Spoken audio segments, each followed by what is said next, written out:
Que os preços das coisas, no modo geral, subiram, não é novidade para ninguém, né? A gente viu aí recentemente a divulgação da inflação mais baixa desde o Plano Real, 0,16% nesse mês. Será que isso é verdade? Enfim, né? Vamos falar com quem sabe do assunto.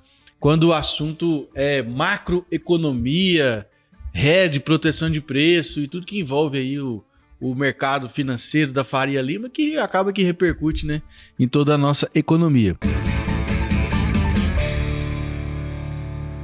Nosso convidado possui 29 anos, é economista pela UNB e também especialista em mercado futuro e opções. Atualmente assessor e sócio da Valor Investimentos, que há 4 anos é responsável pela unidade de Goiânia. A Valor Investimentos é um escritório com 21 anos de atuação e possui escritório em 6 capitais e 12 bilhões de reais, 12 bilhões de reais sob gestão. Faz parte do G20, grupo dos maiores escritórios ligados à XP, ou seja, é o homem do dinheiro. Seja bem-vindo, Dante. Obrigado, Pedro. Obrigado por nos receber. Obrigado pelo Agro aí, por nos dar esse espaço para a gente poder bater esse papo. Tamo junto. Dante, então você é especialista em mercado futuro e opções. Exatamente. A gente trabalha muito com essa parte, principalmente para entender quando a gente precisa fazer um hedge, por exemplo, né? Acho que o caso mais prático aqui, pensando para o mundo do agro, mercado futuro, ele traz muita precificação, muito do que a gente vê, né, dos outros ativos, ele vem dessas expectativas, e o mercado futuro ele reage, né? Ele é justamente essa reação do mercado. E a parte de opções é mais na parte de proteção. Eventualmente, alguns fazem trades especulativos, mas está tudo interligado com essas visões dos agentes econômicos ali dentro do mercado, né? Perfeito. E aí você atua mais ligado ao agro ou qualquer... Caiu na rede é peixe, como é que é? Pedro, o que acontece, né? Hoje, como você mesmo falou muito bem, eu sou responsável pela unidade de Goiânia. Então, naturalmente, a gente fala com muitos clientes agro dentro da nossa carteira de clientes.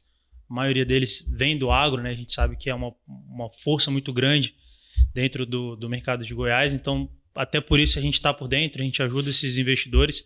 Não atuamos especificamente com isso, acho que até um ponto de vantagem, porque muitas vezes quando a gente está num setor só, você acaba se especializando só naquilo e não vendo todo o restante, né? Então, a gente realmente tem uma abordagem bem completa, a gente acompanha vários mercados, mas pela natureza de onde a gente está, né? A gente acaba tendo um contato muito forte com o agro, então por isso a gente entende ali um pouco nos detalhes de como funciona o dia a dia e a precificação dos mercados principalmente. Perfeito, porque na verdade o mercado ele é muito sensível, né? E ele sempre precifica antes o que vai acontecer lá na frente, porque às vezes a gente não tem noção, né, cara? Mas é bizarro como que as coisas no mercado acontecem de uma maneira muito preditiva, muito antes do que de fato as coisas lá na frente aconteçam, né? Perfeito. Ao pequeno indício, ao menor possibilidade de acontecer alguma coisa, o mercado já vai lá em cima, vai lá embaixo e pega aquele desprevenido que não está preparado, né? Exatamente. Eu acho que a gente é uma parte que não é muito intuitiva. Quando a gente fala de mercado futuro, principalmente, não é muito intuitivo para as pessoas. Mas a gente precisa entender isso. O mercado ele funciona com expectativas.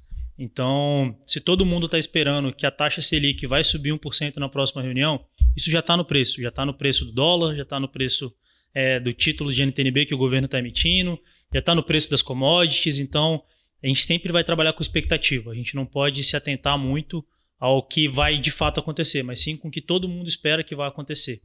A inflação, inclusive, é algo muito evidente, né? Você mesmo falou.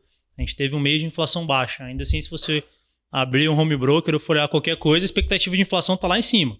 Então, imagina se a gente fosse esperar vir um mês em que a inflação veio alta para daí sim todo mundo começar a se ajustar. Exatamente. Então, o mercado ele sempre vai ser baseado em expectativas. Acho que essa é uma mudança econômica que a gente teve muito grande e que os próprios modelos econômicos começaram a dar mais foco. E isso acho que trouxe até certa previsibilidade, até bom para quem está dentro do mercado, de todas as formas. Ô Dante, agora me dá aí você que está por dentro aí, né, dos últimos acontecimentos do mercado, do Brasil e do mundo aí. O que você pode dar de panorama aí macroeconômico pra gente aí? Que pé que nós estamos, para onde nós vamos? Vou te falar... Fudeu, o que está acontecendo? Eu vou te falar que no momento, assim, toda a conversa, principalmente do cenário internacional, que a gente falar aqui semana que vem, pode ser que tudo tenha mudado, tá? Porque da semana passada para essa mudou muito. Ainda mais com o Trump. Com o Trump, exatamente. Com o Twitter na mão, ainda mais com o Elon Musk lá. Exatamente, a gente tá vendo, né? Acho que a gente tá vivenciando muito isso, né? Vai ter tarifa, 2 semanas depois, não vai ter mais tarifa, vou devolver tarifa, não vai. Então, acho que o próprio mercado, que a gente estava falando aqui de expectativa, né? Se a gente for olhar as expectativas hoje, todo mundo está aguardando. Vamos tentar entender para onde as coisas vão, o que de fato vai ser feito.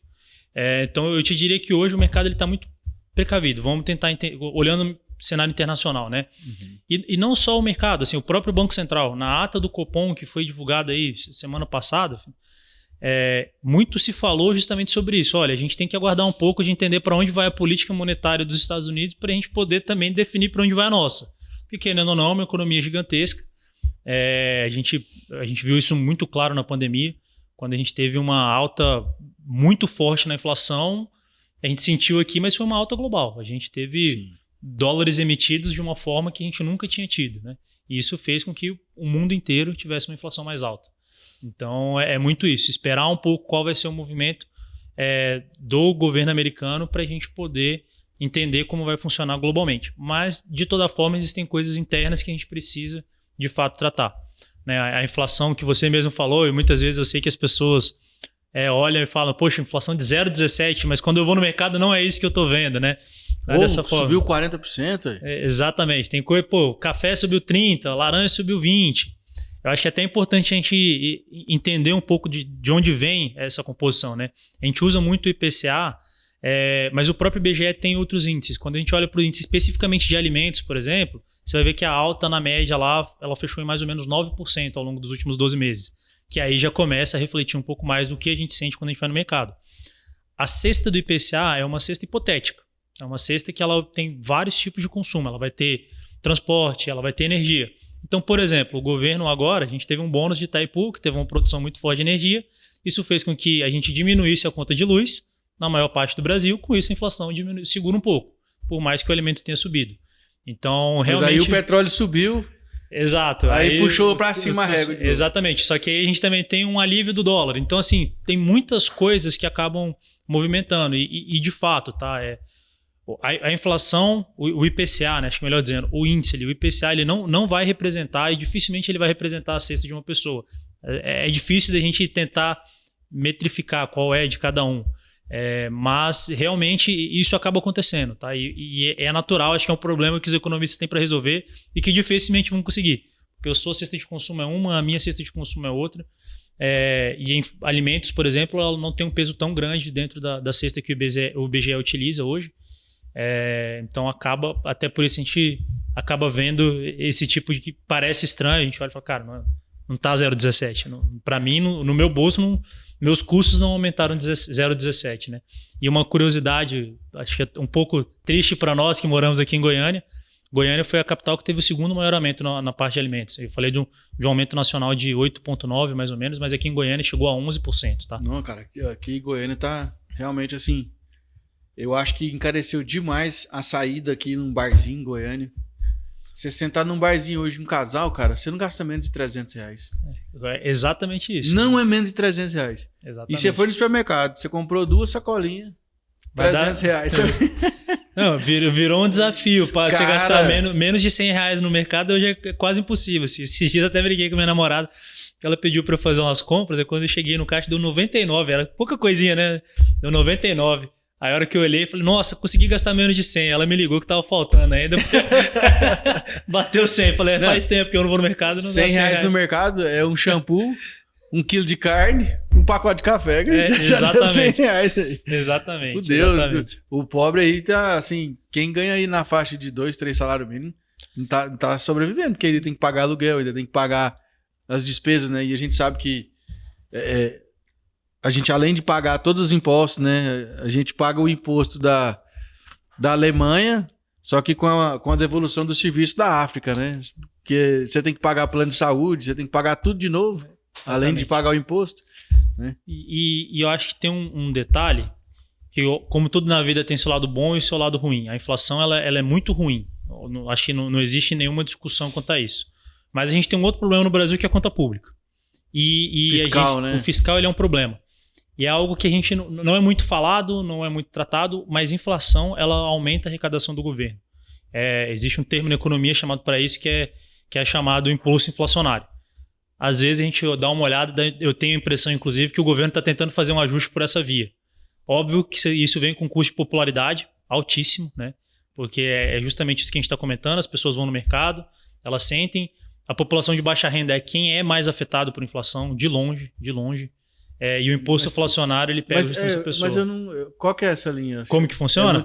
Essa aí é muito avançada para mim. Não. Linha inflacionária? Não, é imposto inflacionário. Imposto inflacionário. Isso, perfeito. Vamos pensar o seguinte, a alíquota do governo, ela muda? Ela geralmente é a mesma, né? Eu cobro a mesma coisa em todos os produtos. Só que se eu tenho uma inflação, o que acontece com o preço do produto? Ele saiu de R$100, por exemplo, para 200. Então agora a minha alíquota de imposto dos 8% lá que eu cobro em cima de produto, ela não é mais sobre R$100, ela é sobre R$200. Então, do meu lado aqui, eu estou aumentando também a minha arrecadação. E muitas vezes essa inflação, ela não passou ainda para dentro das contas públicas, só que eu já aumentei minha arrecadação. Então eu tenho um alívio de curtíssimo prazo isso, tá, Pedro? Não é algo estrutural e que a gente consegue resolver a conta pública sim. Mas no curto prazo isso acaba acontecendo. Tirou daqui, pôs aqui. Exatamente. Você tem um imposto inflacionário que você está fazendo a população pagar um pouco mais caro, então a minha arrecadação também aumenta. Então na hora que eu vou olhar lá na frente eu recebi mais. E isso impacta ainda mais as pessoas de baixa renda. Por quê? Acho que um exemplo aí entra ainda mais na seara aqui que a gente trabalha, né? Vamos pensar uma família que tem uma renda mais alta, é muito comum que eles poupem 10%, 20% ali da sua renda. Já quem tem uma renda mais baixa, muitas vezes ele não tem, né, a capacidade de poupança. Ele não poupa nada. Então, se eu aumento o meu consumo, se a minha renda vai mais ainda para os produtos, eu estou pagando mais imposto do que quem está, eventualmente, por exemplo, tendo 20%, 30% de investimento, porque isso daqui não entra na conta da inflação. Então, ela pesa e pesa muito forte. Entendi. Mas aí, cara, o grande risco, né, nosso aqui, estou até vendo aqui, o Brasil é a questão, o gasto público, né, cara? Isso aí, Exato. O governo tá gastando assim de uma maneira desenfreada, né, cara? Você acha que... E eles não mexem, né, no principal que tem que mexer, né? Exato. Essa eu acho que é a grande dúvida, a grande questão que nós temos hoje dentro do Brasil é a trajetória da dívida pública. Esse é o grande... Talvez seja o grande calo para o governo resolver hoje, justamente por isso. Você tem uma dívida pública que está aumentando, visivelmente está aumentando, o governo não está conseguindo cumprir suas metas de superávit, a inflação está muito longe da meta. Agora saiu o principal espantalho que sempre tinha, que era o Roberto Campos Neto está aumentando a taxa de juros. Ele saiu de lá... Tá nomeado o cara que o Lula pediu, que é o Galípolo. Galípolo, né? Gabriel Galípolo, foi o Lula que indicou ele e ele seguiu a mesma linha, né? Aí saiu essa questão que era só você olhar, assim, você entrava nas redes sociais, a turma do governo adorava falar que o juros estava alto porque o Roberto Campos Neto queria. O Galípolo fazia parte do Copom. Como se fosse ele que decidisse, né? É Não, sou contra o presidente, aí eu vou manter o juro alto. Exatamente, não é assim que a banda toca. Então a gente tem uma dívida que não para de crescer e principalmente a gente não tem reformas estruturais que façam com que essa dívida pare de crescer. Se o governo está gastando mais do que ele arrecada, ele vai ter que emitir mais dívida. Não existe outro caminho, não existe nenhuma mágica para resolver isso. E o governo está o tempo inteiro pensando em arrecadação. Sempre quer resolver pela via da arrecadação. Então vem taxação blusinha da Shein. Você vem com a mudança que a gente teve... em vários produtos ali na alíquota do imposto. A gente colocou o IVA mais caro do mundo. Então, assim, todas as medidas têm vindo pelo lado da arrecadação, né? E o Haddad vem e fala, não, esse aqui vai resolver, dessa forma a gente vai arrumar. Mas, de fato, o grande problema fiscal do Brasil ele depende justamente que você tenha um corte de gastos. E aí tem o custo político do governo fazer isso. Se eles vão acatar, a gente não sabe. Mas, assim... A gente já viu, por exemplo, uma reforma, uma mini reforma tributária sendo passada muito tímida, mas que já aliviou um pouco as expectativas. Aí a gente volta para o ponto, a expectativa. E hoje não tem mais nada de graça. O mercado já precificou essa questão. Acho que esse é o ponto. A gente tem visto uma situação difícil porque o mercado já precificou que essa questão não será resolvida. Não será resolvida. Acho que é muito isso. Então, Mas o outro falava palavrão, né? Agora é com amor. Agora, pelo menos, é com amor. Mas, apesar assim, de todos os problemas que o Bolsonaro tinha, obviamente, né? E tem até hoje, lógico que nós não estamos aqui para defender a A ou B, nós estamos aqui para defender o Brasil. Porque se o barco afundar, todo mundo afunda no barco, viu, gente, né? Exato. Mas o Brasil vinha num caminho de austeridade fiscal, né? Até superavitário com as estatais e tudo mais. Né, que o Paulo Guedes entregou as empresas dando lucro, né? Entregou o Brasil superavitário. E agora a gente tá tendo uma pandemia sem pandemia, né, cara? A gente tá no mesmo mergulho da pandemia. O outro é pior, que mais uns 2 anos aí a conta vai chegar grossa, não vai? Pedro, eu acho que talvez a conta chegue antes até, tá? Eu acho que existe um risco de chegar antes.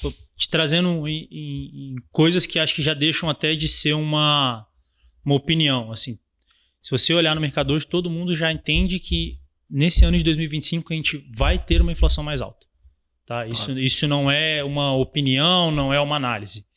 É só a gente olhar e basicamente a gente vai ter uma inflação mais alta por ano de 2025. Você desacelera, geralmente você controla a inflação com uma desaceleração da economia, que a gente está vendo os sinais. Essa desaceleração, muito provavelmente, ela vai acontecer no final de 2025, entrando para 2026. Em 2026 a gente tem uma eleição presidencial. Então, assim, como que o governo vai reagir contratando, digamos assim, uma recessão para um ano de eleição presidencial? A gente não sabe. Acho que esse é um ponto. E acho que até em linha com o que você falou, da questão da trajetória que a gente vinha, eu começaria até um pouco antes. Ali no governo Temer, a gente já teve várias mudanças estruturais. O Temer também foi um baita de um gestor, né, cara? A gente começou a ter mudanças estruturais, teve lá o Chamo Meirelles, fizeram toda aquela brincadeira, começou-se a reestruturar, a trajetória da dívida parecia estar sendo controlada, a gente estava seguindo uma regra, e aí meio que tudo foi por água abaixo. Né? Então a gente, de fato, acho que esse é o grande empecilho do crescimento do Brasil hoje. A gente tem um gargalo de infraestrutura, com certeza, mas para a gente resolver esse gargalo, por exemplo, a gente vai precisar de recursos. Se eu estou utilizando esses recursos para outros fins, ele não vai virar uma ponte, ele não vai virar uma ferrovia, ele não vai virar um aeroporto, enfim. E aí a gente tem que ver muito como está sendo utilizado o gasto do governo. E quando a gente olha, a imagem não é boa. A gente tem um gasto com pessoas altíssimo e que muitas vezes o governo não parece interessado em resolver. Né? Nem discute, né? Exatamente. E o que você está achando do nosso ministro da Economia? Olha, eu acho que nesses momentos, a gente tem que sempre tentar separar, né, um pouco do que a gente acredita e ser um pouco mais pragmático na análise. Não, tem que ser técnico, né? Isso, independente exatamente. do lado. O que eu vejo, principalmente no começo ali eu lembro logo após o Lula ter sido eleito, quando ficou aquela discussão quem vai ser o ministro da Fazenda e tudo mais, o nome do Haddad foi apresentado, deu uma azedada maravilhosa no mercado, assim, foi horrível. Derreteu a bolsa? Exato. Mas eles trouxeram logo um tempo depois, né, foi se apresentado o plano, que aí eu acho que foi quando todo mundo olhou e falou, cara, não vamos julgar o cara, vamos ver o plano. Vamos pôr ele para trabalhar primeiro. Isso, vamos ver qual é o plano, né? Qual é o plano que vai ser seguido. E o primeiro plano que o Haddad apresentou, o mercado como um todo comprou, tá? Todo mundo falou, cara, beleza, vamos lá, acho que as coisas vão melhorar. A gente olhar muito para o que foi ali até junho do ano passado, o mercado deu uma andada boa. As coisas pareciam melhorar, a gente já começou a ter uma expectativa de que a taxa de juros iria cair. Se a gente estivesse tendo essa conversa no mesmo período do ano passado, a gente já está falando de, olha, os juros no final do ano ia ser 8%, 9%. Era essa expectativa. Já está em 15% já. Exatamente. A gente está falando agora de voltar para 15%. Né? Então, e aí foi justamente essa ruptura. Eu acho que a partir do momento que a gente teve essa ruptura, que foi quando todo mundo começou a olhar e falar, cara, essa conta não vai fechar. Os números que vocês estão trazendo não vai bater, não adianta, essa conta ela não está fechando. Foi quando a gente começou a ter maiores dificuldades, digamos assim, e começou a ter um certo atrito. E aí, eu não sou analista político, não vou entrar muito nessa seara, mas parece que tem uma divisão dentro do próprio governo ali, como se tivesse uma ala do Haddad e uma outra ala do PT que fica um entrando em conflito com o outro. Então, acho que também tem essas questões. Mas, assim, ele tentou algumas coisas pragmáticas. Acho que esse é o ponto, sabe? Se for para fazer uma análise, assim, minha visão, ele tentou, de algumas formas, algumas medidas pragmáticas. Só que a gente também tem que lembrar que ele tem um chefe, né? Não é um ministro da Fazenda autônomo que faz o que quiser e da forma como quiser. Então, acho que foi muito isso. No começo, a gente viu uma tentativa mais pragmática, uma visão de agosto para cá, eu diria para você que boa parte do que eles estão tentando assim, é muito visível que não vai resolver o problema. E eu acho que também tem uma crise aí de credibilidade, né? Exato. Do governo, porque hoje, cara, a mídia tradicional mesmo já não tem credibilidade nenhuma. Né? Você assiste, esse dia eu vi uma entrevista do Haddad na CNN, não sei se você viu essa entrevista ou não, mas teve vários cortes que viralizou, né? Uhum. Que aí a repórter pergunta pro Haddad, mas Haddad, como é que funciona aí? Porque tudo que vocês falam, a população não acredita, ninguém leva a sério, você fala que vai fazer uma coisa e não faz, não acontece. E aí ele respondeu, e aí ele falou assim, eu te faço a mesma pergunta, e como é que vocês trabalham? Porque tudo que vocês postam aqui, ninguém acredita. Mas e a resposta dela foi muito boa, inclusive, né? Mas não é nosso papel fazer política pública. Nós não estamos com a caneta na mão, né? Exato. E aí eu acho que entra muito, Pedro, na questão de expectativa. Eu acho que é justamente esse o ponto. Desde esse período que eu estou falando, agosto, novembro, que começou-se a precificar um juros mais alto, foi muito por conta disso. Porque a gente vai fazer dessa forma, a gente vai seguir nessa linha, vamos fazer uma reforma aqui, vai reformar desse lado, a gente vai desagradar as pessoas, mas precisa. Beleza, bacana, então vai resolver, né? Mas aí não se faz. Eu acho que é esse o ponto, né? E inclusive virou até um cabo de guerra, né? Porque era o Haddad falando uma coisa e o Lula falando outra. E acho que isso também ajudou a descredibilizar o governo, digamos assim, desse ponto de vista. E isso ficou evidente nas pesquisas de popularidades agora. Assim. Já começou, acho, muito dessa parte da inflação. Né? É direto, é um efeito muito direto, é muito claro. Inclusive, existem até alguns estudos econômicos que eles mostram como, em geral, não tem nem tanto problema a economia não crescer. Mas quando você tem inflação alta, geralmente a popularidade do governo assim, se destrói. E o governo assim, está ciente disso. Acho que é muito... Pelo que eles têm falado, né? É só a gente ver. O Lula falou recentemente, 2026 já começou. Por que será que ele falou isso? Foi justamente por questão de popularidade. A popularidade do governo está muito afetada.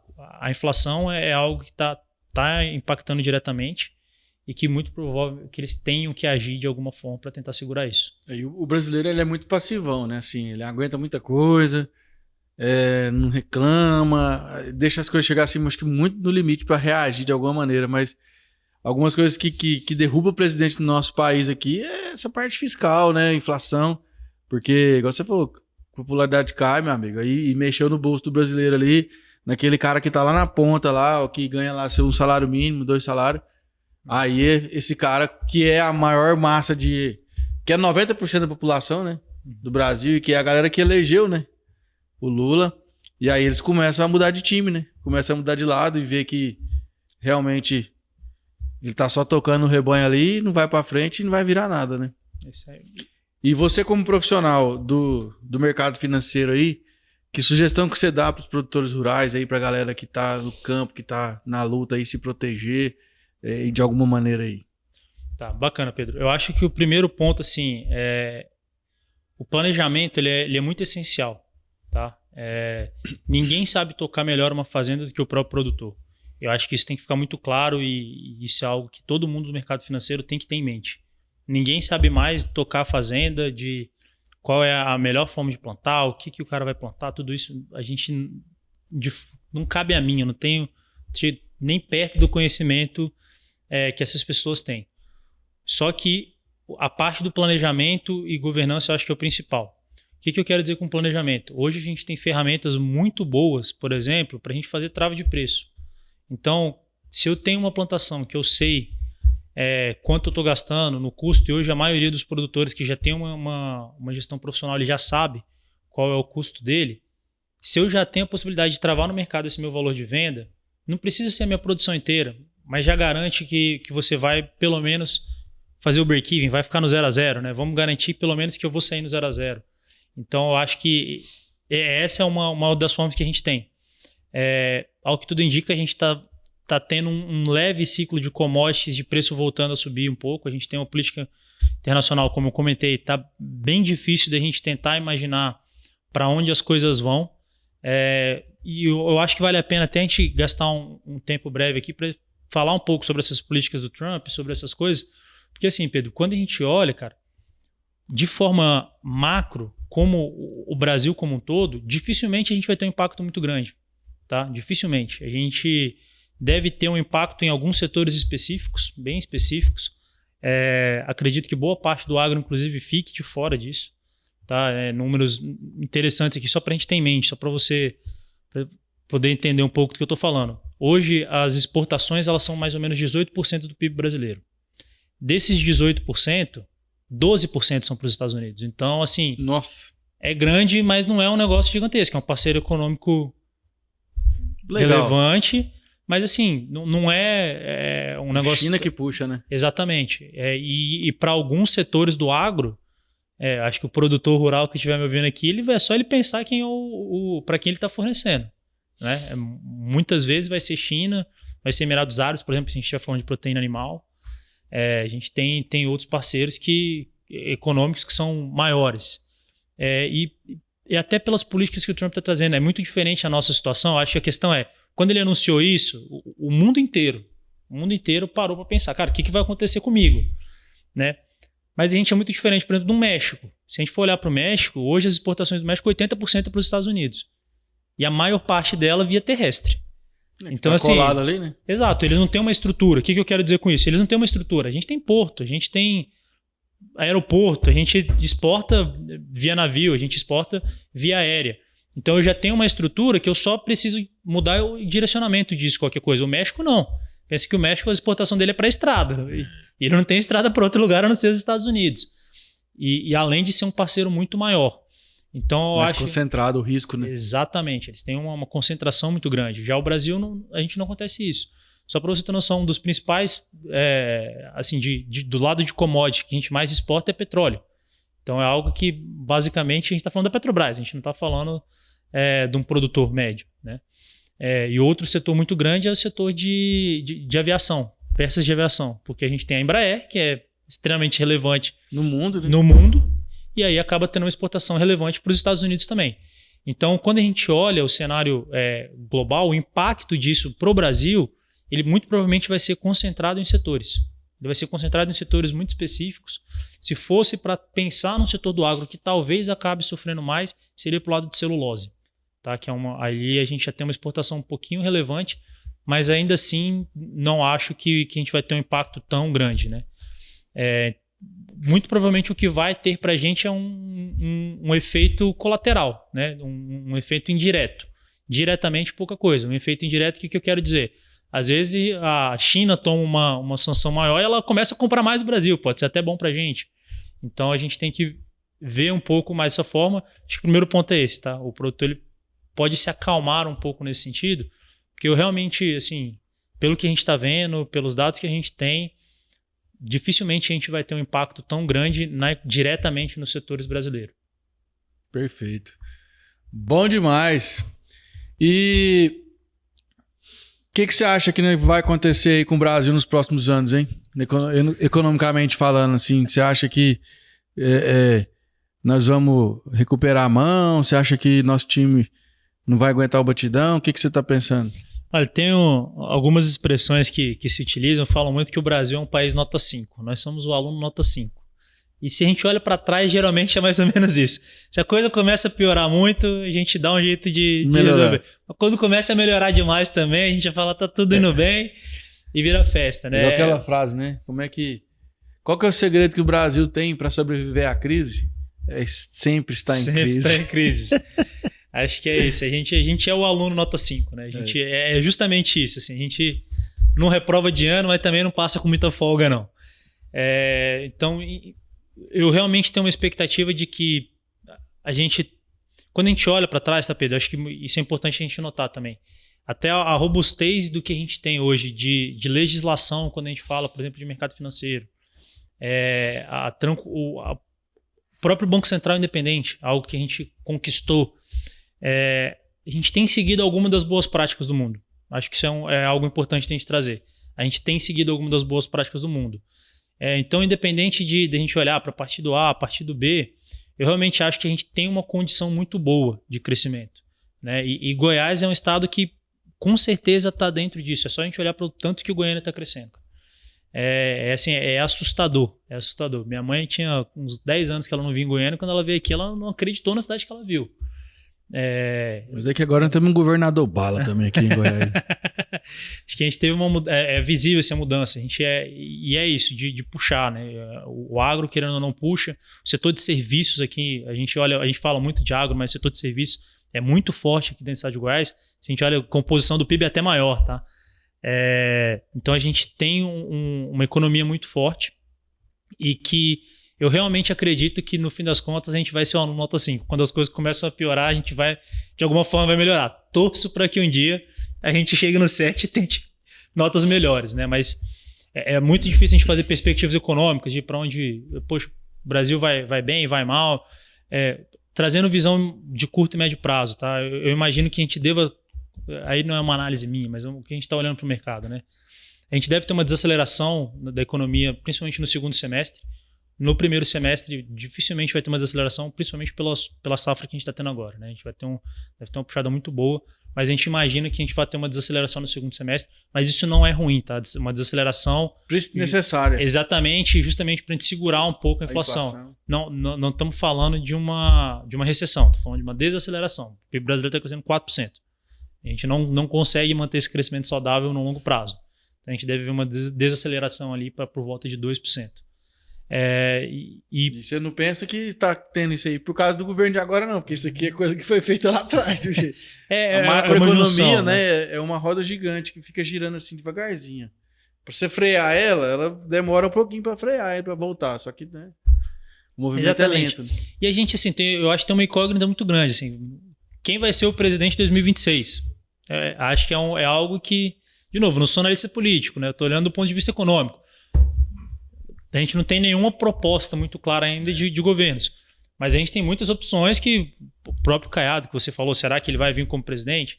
Ele vai tentar trazer uma agenda parecida com a que ele fez aqui no estado de Goiás? Tarcísio vai ser representante? Ou Bolsonaro vai resolver a questão da inelegibilidade dele, vai ser como candidato?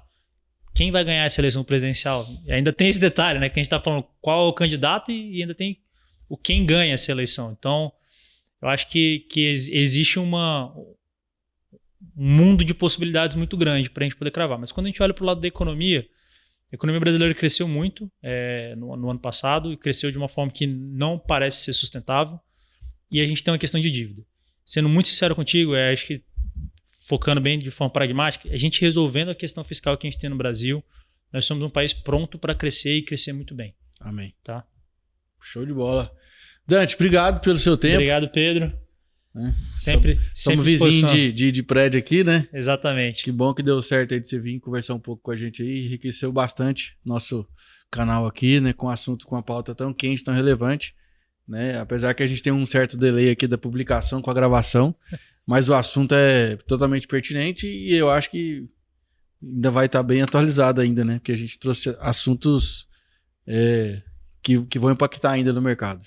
Com certeza, Pedro. Estou sempre à disposição, só convidar, a gente vem aqui tomar um cafezinho, bater um papo, sempre bom. Show de bola. Quem quiser te seguir nas redes, encontrar seu perfil, colocar dinheiro lá para você investir, como é que funciona? Bacana. Meu LinkedIn, meu nome é Dante Araújo, meu Instagram é Dante_Ariel. Qualquer um dos dois pode me mandar uma mensagem, a gente está lá à disposição para conversar, apresentar um pouco mais do trabalho, de tudo que a gente faz. É isso aí, turma. Procura ele lá, você botar seu dinheiro lá, investir com segurança no mercado que mais cresce no mundo. Fechou? Obrigado você por acompanhar esse episódio por aqui. Já inscreve no canal aqui, já deixa seu like, já comenta, compartilha, acessa nosso site www.agro2.com.br e segue o nosso perfil nas redes sociais, no @portalagro2. Fechou? Tamo junto, até a próxima. Tchau, tchau.